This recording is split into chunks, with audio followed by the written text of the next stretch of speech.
Ya, Tribun Lampung bisa kita lihat kemacetan cukup panjang. Kemacetan ini terjadi akibat Fuso yang roda pada bagian belakang terjebak di galian spam, tepatnya di depan dealer Mitsubishi mobil atau seberang lote grosir Natar.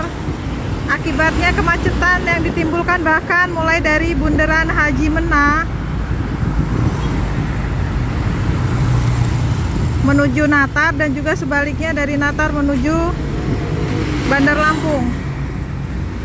Kendaraan dari arah Bandar Lampung ke Natar bahkan ada yang masuk ke jalur seberangnya atau dari jalur Natar Bandar Lampung, karena di jalur Bandar Lampung Natar macet total.